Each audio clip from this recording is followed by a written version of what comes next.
Allora siamo qui in questa bellissima giornata di sole, però il mio cuore piange perché 3 giorni fa sapete cosa è successo in Turchia? Un ennesimo incidente in un'ennesima miniera di carbone. Il sole ci manda 1 kilowatt per metro quadrato, 1 kilowatt per metro quadrato ci manda il sole, e noi stiamo ancora a tirar fuori quella dal sottosuolo. Siamo ancora a tirar fuori questa energia sporchissima che ci costa un patrimonio. Voi non avete idea di cosa dovremo andare a spendere noi nei prossimi decenni per bonificare l'Italia e comunque il resto del mondo. Abbiamo a livello di inquinamento chimico e industriale, abbiamo delle porcherie inimmaginabili. Anche qui vi invito ad informarvi completamente, il più possibile su internet. Allora, io lavoro sulle energie rinnovabili e purtroppo ho solo brutte notizie. Nell'ultimo anno i governi che si sono succeduti hanno messo in campo 7 misure, 7 che sono tutte a detrimento delle fonti rinnovabili. E questo perché? Perché noi siamo arrivati già oggi a produrre un terzo dell'energia elettrica con le fonti rinnovabili. Già oggi dobbiamo spegnere diversi impianti ad energia rinnovabile perché la domanda non è così sufficiente, non è così alta. Una cosa che forse non sapete, anzi sicuramente non lo sapete perché non viene detta, è che il prezzo all'ingrosso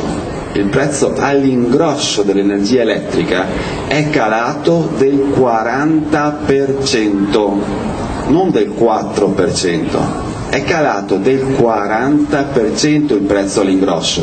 Allora vedo le facce stupite perché, ma come? Ma io sulla bolletta io non ho avuto una riduzione del 40%. Beh, domandatevi perché, soprattutto domandatelo ai politici che incontrate per strada. Perché se il prezzo all'ingrosso è calato del 40% io continuo a pagare la bolletta come prima? E perché nell'ultimo anno avete messo in campo 7 misure che vanno tutte a detrimento dell'energia rinnovabile? Allora, la cosa su cui sto lavorando in questo momento sono questo settore dell'energia rinnovabile e l'efficienza energetica. Adesso dobbiamo recepire una direttiva europea, come diceva giustamente Federico, l'80% di quello che facciamo dipende da quello che decide l'Europa. Dobbiamo recepire una direttiva che è proprio sull'efficienza energetica, quindi fare le stesse cose di prima però impiegando meno energia. Questo significa che a livello edilizio avremo centinaia di migliaia di lavori da fare per riefficientare le nostre case, le nostre abitazioni, sia private che pubbliche, che in questo momento sono dei colabrodi, cioè noi spendiamo 4, 5, 6, 7 volte più energia di quella che potrebbe servire. Allora si possono creare moltissimi posti di lavoro, abbiamo un obbligo, quindi non una facoltà, ma un obbligo di efficientare il 3% all'anno di edilizia pubblica. Voi capite quanto lavoro significa mettere mano agli edifici pubblici ed efficientarli. Sono commesse sparse per tutta l'Italia. Bene, di queste cose non si parla perché, ripeto, non fanno audience. Le trasmissioni televisive vogliono la cronaca, vogliono quello che è successo oggi e al massimo quello che succederà domani. Ma piani lunghi, una visione lunga che vada oltre il naso, di quella non si parla mai. Allora a me dispiace aver interrotto il candidato di prima, spero che adesso possa tornare e continuare perché lui è competentissimo sull'Europa. Io una cosa sola vorrei dirvi e poi vi lascio. Lui ha già spiegato bene quanto siamo in mano alle strutture finanziarie, alle lobby finanziarie che ci governano. Voi sappiate che in Europa noi abbiamo a Bruxelles 1700 lobbisti finanziari, 1700, che ogni giorno vanno nelle istituzioni a premere affinché le leggi vengano scritte in un determinato modo, e penso che capiate in che modo vengono scritte. C'è stato un documento redatto dalla stessa Unione Europea dopo la crisi del 2008 nel quale si spiega cosa è successo, e a un certo punto scrivono: la funzione legislativa è stata delegata ai funzionari delle imprese private. La funzione legislativa è stata delegata ai funzionari delle imprese private. Questo non lo dico io, non lo dicono i grillini, lo dice un documento ufficiale dell'Unione Europea. Detto un po' più in padano, vuol dire le leggi le hanno scritte i direttori di banche ed assicurazioni.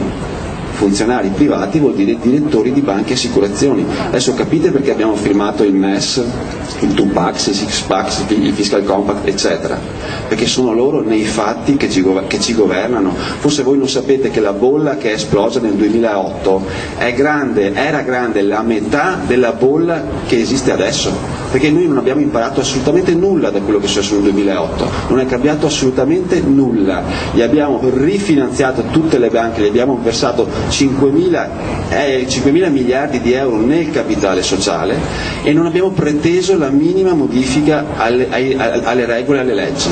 5.000 miliardi è una cifra talmente enorme, io vi faccio solo un riferimento pratico così capite la differenza. Per dimezzare la mortalità infantile nel mondo, sono stati calcolati 80 miliardi di euro. Quelli non li troviamo mai. Finanziare le banche con 5.000 miliardi di denaro pubblico nel loro capitale sociale, quelli li abbiamo trovati subito e non abbiamo preteso niente in cambio, per cui adesso i volumi di denaro virtuale che girano sono più grandi di prima e la bolla su cui siamo appoggiati è grande il doppio quella che c'era nel 2008.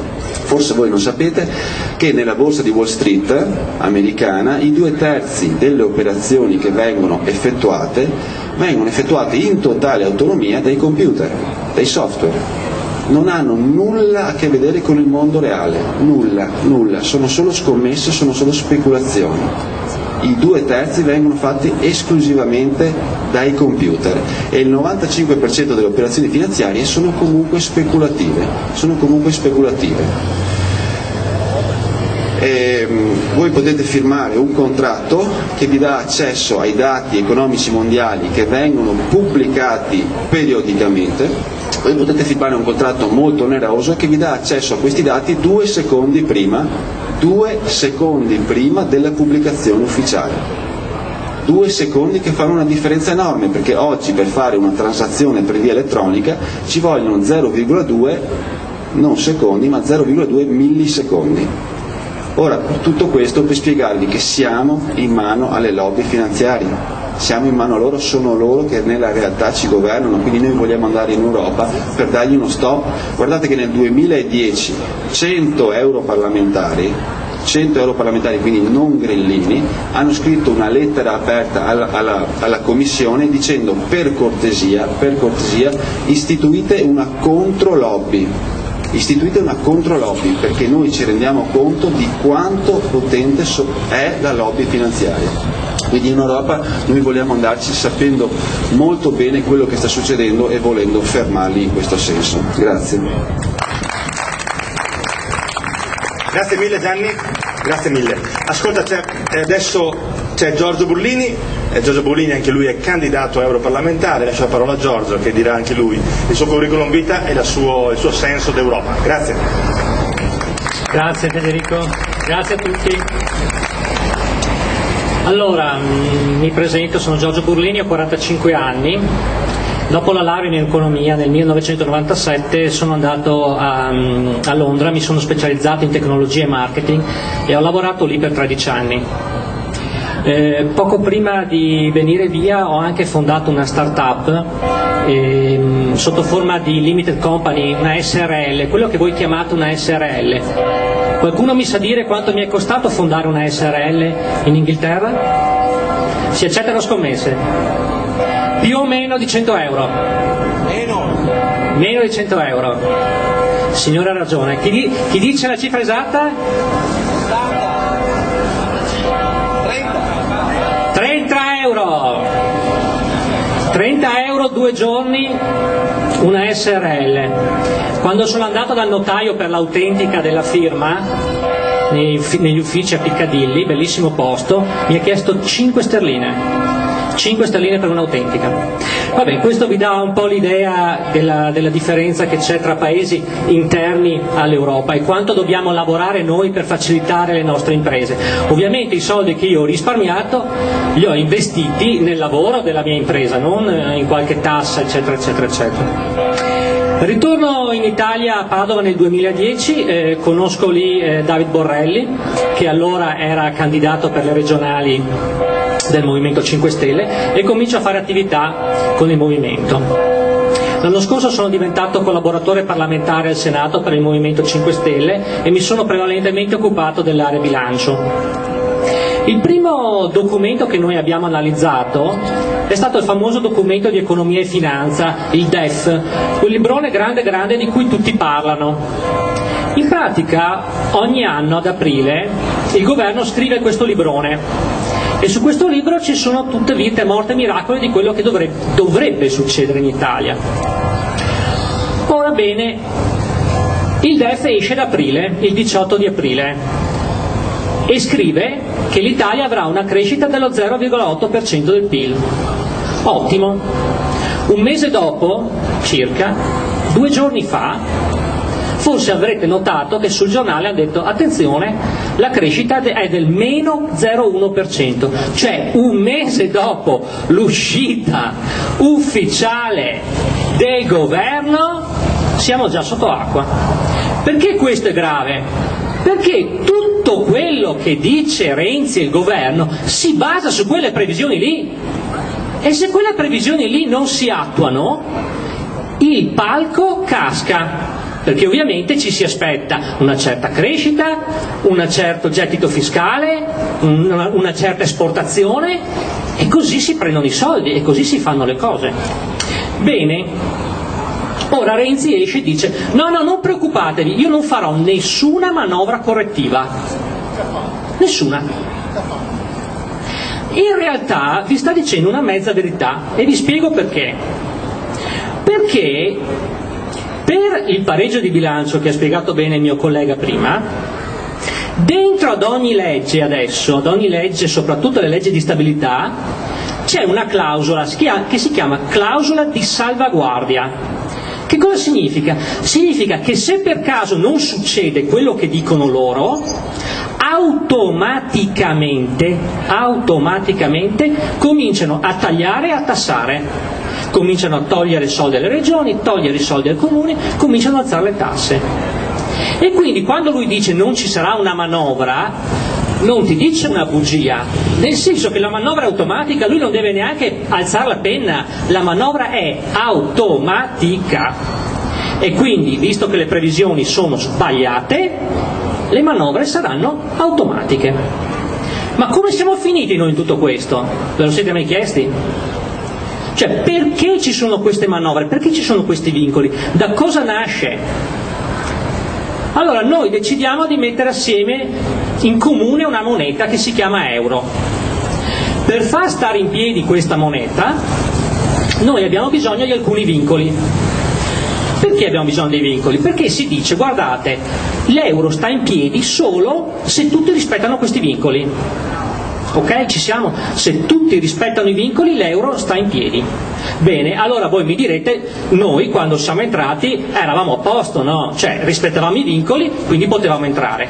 Niente di più falso. Noi avevamo un debito già troppo alto, ma soprattutto il nostro deficit, il famoso 3% del PIL, non era il 3%, era il 7%.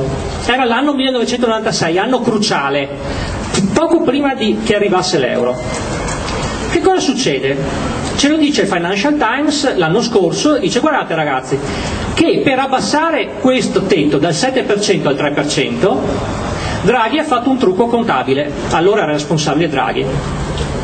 Ma la cosa più grave non era solo che Draghi avesse fatto un trucco contabile, la cosa più grave è che la Germania e la Francia erano a conoscenza di questa cosa qua e non hanno detto niente. Allora voi mi dovete spiegare perché, se tutti dicono che bisogna rispettare i vincoli di bilancio per entrare nell'euro, ok? Questa è la regola, quindi noi dobbiamo rispettare la regola che hanno deciso a Maastricht.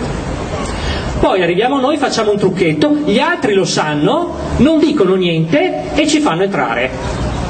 Perché? Beh, la risposta che mi sono dato io è una risposta forse semplicistica, però ha senso, perché l'Italia non poteva rimanere fuori dall'euro.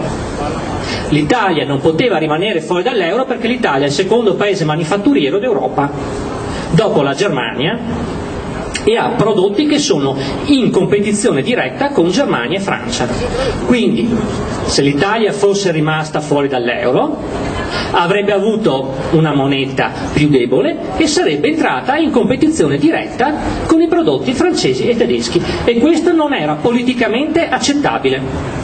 Per cui all'Italia non è stato dato la concessione che è stata data all'Inghilterra, alla Danimarca e ad altre realtà che sono dentro l'Europa ma fuori dall'euro. L'Italia è stata spinta a forza dentro l'euro. Ovviamente questo si sapeva già, ha creato dei problemi, lo sapevano loro, non rispettavamo i parametri, è chiaro. Ci hanno dato, è come se voi aveste una taglia L e vi danno una M. Che cosa succede? Che vi sta stretta, che la spaccate, che non dovete dimagrire. Ed è quello che è successo. Cioè l'Italia ha perso il 25% della produzione industriale e il Veneto è stato particolarmente colpito. Allora vedete, se noi andiamo adesso in Europa per chiedere di modificare quei trattati, noi abbiamo un motivo logico per andare, noi abbiamo un motivo reale per andare, non è una cosa che ci siamo inventati, non è una cosa che il Movimento 5 Stelle si è inventato, è una cosa che risponde ad una precisa logica. Noi siamo entrati con l'inganno, adesso siamo nelle peste e i nostri partner ci devono ascoltare. Quanto? Un minuto? Ok, lasciatemi un altro minuto che vi spiego perché bisogna farlo adesso mai più. Allora, quando è scoppiata la crisi greca nel 2010, voi sapete che lo spread era alle stelle, perché? Perché c'era paura che fallisse anche l'Italia. In quel momento lì, circa la metà del nostro debito era in pancia alle banche straniere. Che cosa vuol dire? Che c'era il terrore per l'Europa, perché se noi fallivamo avremmo distrutto metà delle banche europee. Che cosa fanno allora? La BCE presta 1.000 miliardi a tutte le banche, Sarkozy esce e dice: benissimo, con questi soldi che la BCE vi ha dato voi dovete ricomprarvi il vostro debito. E così le banche hanno fatto. Le banche italiane hanno un po' alla volta ricomprato il debito dalle banche estere, invece di prestarlo all'economia reale. Quindi adesso 50% era in mano alle banche straniere, adesso solo il 25%.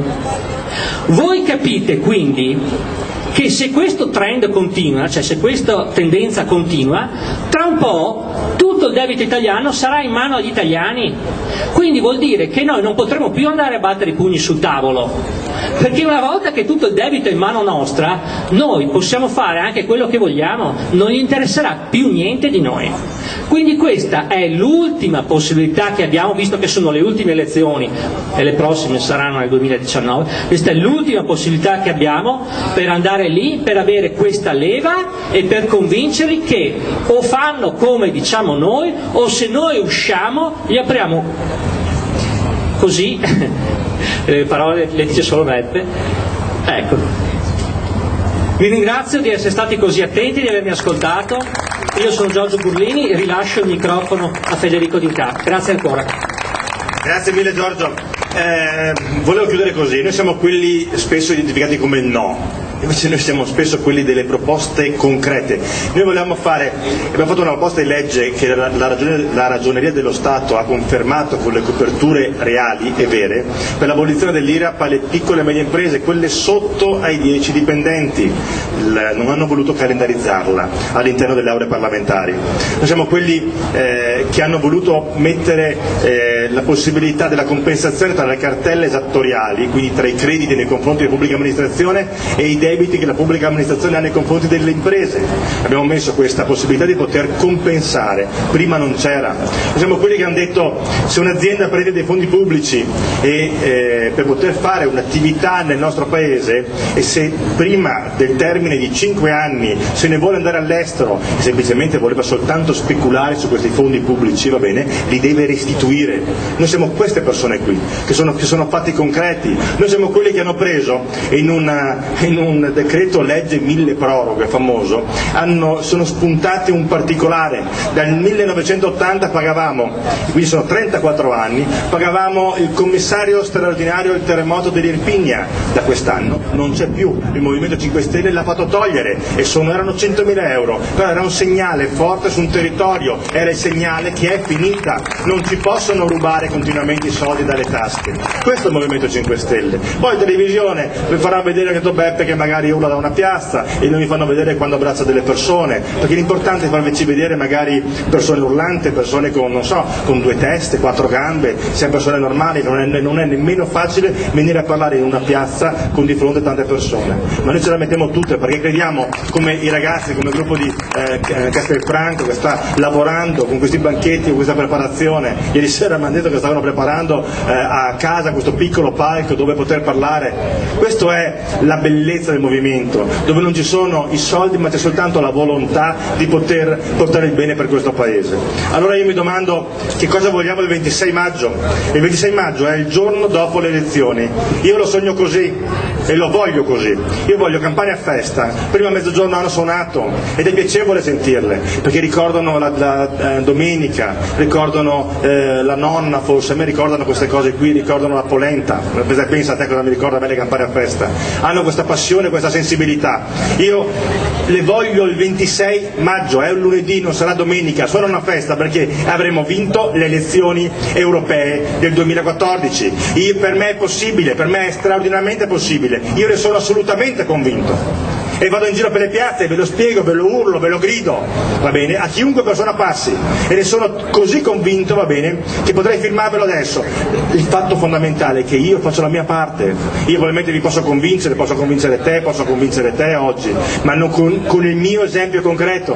Però di fatto abbiamo bisogno del vostro aiuto, non vi potete più nascondere, siete rimasti nascosti nel buio per anni, avete votato, avete regalato un voto a queste persone, il vostro voto tra l'altro valeva un soldino che sono messi in tasca, va bene, con il finanziamento pubblico ai partiti, perché voi valete €1 quando votate, invece con noi questo non vale. È ora di finire di votare loro e deve essere una scelta, o noi o loro, o lo fate questa volta o diversamente vi tenete l'Europa dei burocrati, dei corrotti, vi tenete un'Europa così lontana, vi tenete Schulz se volete, va bene, vi tenete i tedeschi, vi tenete la Merkel, fate quello che volete. Oggi avete un cambiamento in atto.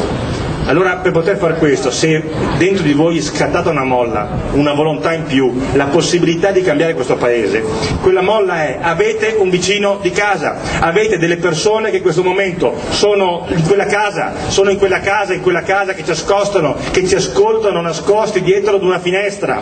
Queste persone che sono il vostro vicino di casa, la persona che conoscete, la dovete convincere.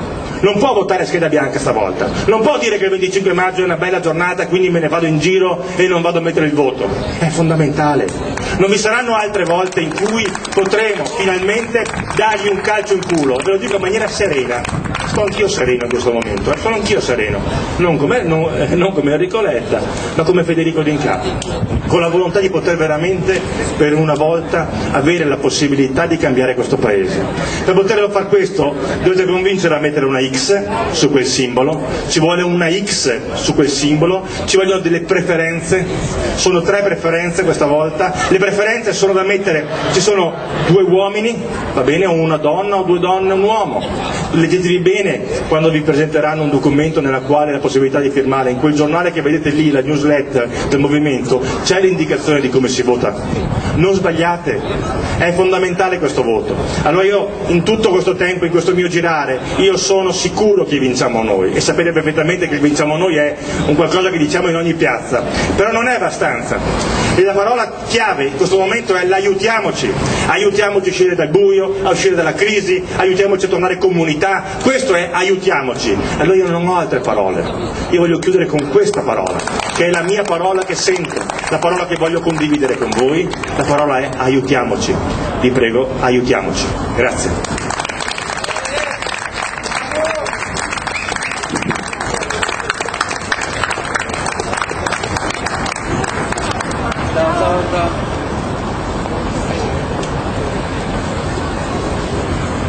Sì, scusate, solo una cosa, sono Leonardo, attivista del Movimento 5 Stelle Castelfranco, solo per dirvi che a Castelfranco esiste un gruppo del Movimento 5 Stelle che esiste da quasi 8 anni e quindi noi ci troviamo quasi tutte le settimane, abbiamo una stanza in cui ci troviamo e parliamo dei problemi del territorio, facciamo campagna elettorale, facciamo banchetti, quindi abbiamo bisogno di persone che vogliono aiutarci, che vogliono mettersi in gioco, che non vogliono più stare a guardare ma fare qualcosa per la propria città e anche per il proprio paese. Vi saluto e grazie a tutti per la presenza.